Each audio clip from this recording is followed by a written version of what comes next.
Welcome back to my channel. Today we learn Micro Bit Smart Car Course 3.68 Obstacle Avoidance Robot Car.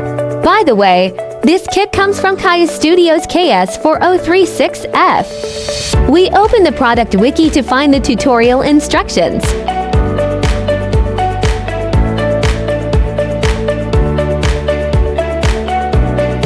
Next, open the browser and search for the Micro Bit web page. Click to enter the official website. Import code from PDF tutorial.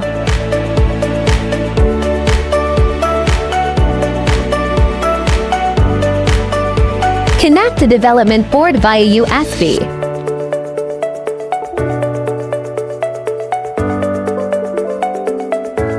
After downloading the code, turn on the power switch on the car base. The robot car will move forward and avoid obstacles. This is Keyestudio. Follow us. Goodbye.